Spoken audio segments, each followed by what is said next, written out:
শেরপুরে নবাগত police super হিসেবে দায়িত্ব গ্রহণ করেছেন মোহাম্মদ আকরামুল হোসেন।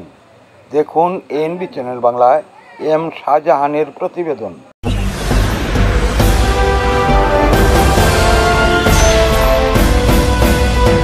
সুপার হিসেবে দায়িত্বভার গ্রহণ করলেন নবাগত police super Mohammad Akramul Hossain PPM.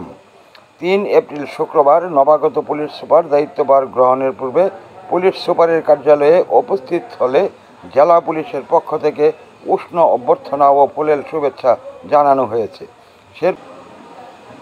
পরবর্তীতে পুলিশ সুপারের কার্যালয়ের সম্মেলন কক্ষে অডিও ভিজুয়ালের মাধ্যমে জেলা পুলিশের পরিচিতি উপস্থাপন সহ জেলা পুলিশের বিভিন্ন ইউনিট প্রধানের সাথে সংক্ষিপ্ত পরিচিতি পর্ব উপস্থাপন করেন।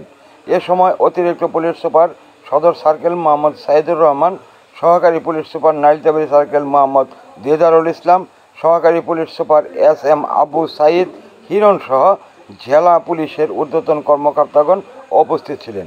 উল্লেখ্য, নবাগত পুলিশ সুপার 25তম BCS পুলিশ ক্যাডারের মাধ্যমে সহকারী পুলিশ সুপার হিসেবে বাংলাদেশ পুলিশে যোগদান করেন। তিনি চুয়াডাঙ্গা জেলার এক সম্ভ্রান্ত মুসলিম পরিবারের কৃতি সন্তান। তিনি বর্ণাঢ্য চাকরি জীবনে পুলিশের বিভিন্ন ইউনিটে সুনাম ও দক্ষতার সহিত পেশাগত দায়িত্ব পালন করেন। কাজের স্বীকৃতিস্বরূপ রাষ্ট্রপতি পুলিশ পদক PPM সেবা ভূষিত হয়েছেন। শেরপুর যোগদানের পূর্বে তিনি ঢাকা মহানগর পুলিশের গোয়েন্দা উত্তর বিভাগের উপ পুলিশ কমিশনার হিসেবে কর্মরত ছিলেন। খবর ANB নিউজ।